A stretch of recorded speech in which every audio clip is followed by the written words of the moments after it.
Sunday, we've been looking at some great stories from the First World War. It's part of a project called World War at Home, which we've been working on with the Imperial War Museum.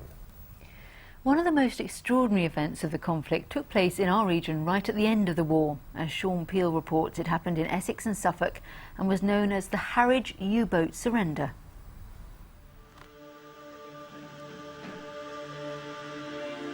Harwich as it is today.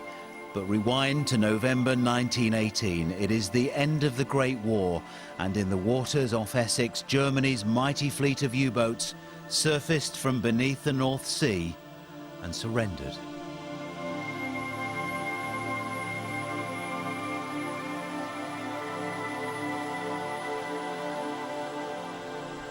It was one of the most amazing sights of the First World War, a real spectacle. It was just after the armistice in November, a day not unlike today. The German Navy had surrendered and they surfaced just off Harwich, and they were brought in past Harwich and were moored here, sometimes four abreast on the Shotley side, waiting to be commandeered by the authorities.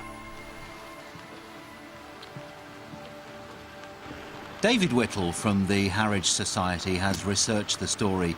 People came from miles around to see the surrendered fleet, even going on boat tours to see the submarines up close. At its peak, there were nearly 200 U-boats stretching back around 2 miles.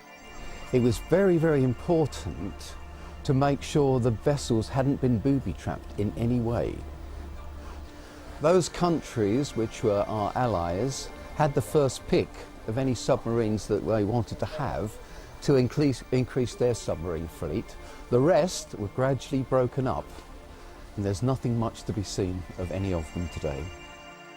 The surrender was taken by the Harwich force under the orders from Admiral Sir Reginald Tyrwhitt. The U-boats were met in the North Sea by a Royal Navy flotilla before being escorted into the river mouth. It's part of the surrender agreement. There was to be no bands playing, no fraternisation with the German business. It was done very calmly. The ships that went out, their guns were pointing fore and aft. They weren't pointed at the submarine. There were no threats made. It was arranged very, very well by Admiral Tyrwhitt, and I think it was a very civilised affair. The German sailors thought they might be humiliated, paraded through the streets, but they were treated with respect. They were put onto transport ships and sent home.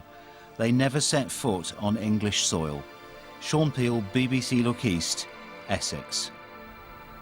That's another I have remarkable story. So much isn't it? from our First World War series. It's amazing, isn't it? Yeah, it is. Tomorrow we'll bring you the story of the unknown soldiers whose names have finally been restored to the War Memorial in Framlingham in Suffolk.